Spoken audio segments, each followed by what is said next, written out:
iako mahanje ponekad može biti jako zabavno, zasigurno se pitate postoji li lakši način kako se rashladiti. Pa postoji. Klima uređaj. Postoji više vrsta klima uređaja. Prijenosni su najpraktičniji, a ne trebate biti stručnjak da biste ih ugradili. Ali namijenjeni su za povremeno korištenje i u manjim prostorima. Najčešći su split sistemi. Oni se sastoje od jedne unutarnje jedinice koja grije ili hladi, te od jedne vanjske jedinice. Split sistemi mogu biti zidni, podni ili kazetni, ovisno o tome hoćete li ih staviti na zid, pod ili strop. Također, postoje i multisplit sistemi. Oni se sastoje od jedne vanjske i više unutarnjih jedinica. Zasigurno postoje mnoga pitanja oko klima uređaja. Mi imamo sreću da je s nama danas Željko iz Vivaksa. Bog Željko. Poštovanje. Evo Željko, reci nam kako znati odabrati koja je najbolja klima za nas. Za početak krenut ćemo sa veličinom prostora. Za prostore veće od 20 četvornih metara preporučamo split sisteme.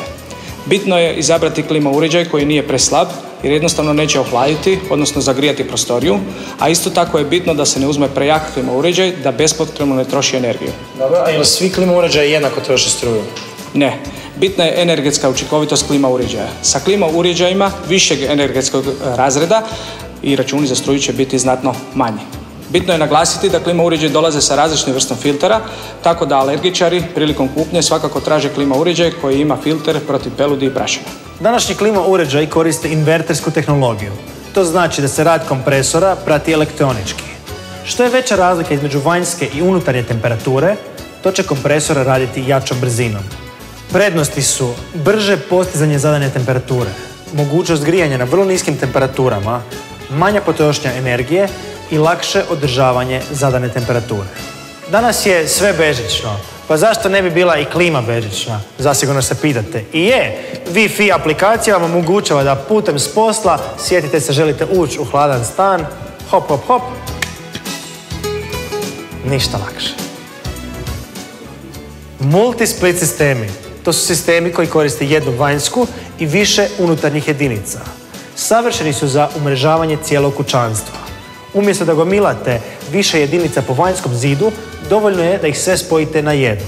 No, svakako se savjetujte sa stručnjacima koliko vam je komada i koje snage potrebno. Klima uređaji su pogodni za grijanje manjih prostora, recimo do 40 kvadrata. Također, modeli sa visokom energetskom učinkovitošću, recimo A++, su jeftiniji od bilo koje druge alternative. I za kraj, montaža. Naravno, to nije atomska fizika, ali nije ni tako jednostavno kao što se čini. Tu ima jako puno posla za obaviti. Zato preporučamo da pozovete ovlaštenog servisera. Tim više što vam garancija neće vrijediti ako nije potvrđena od ovlaštenog servisa.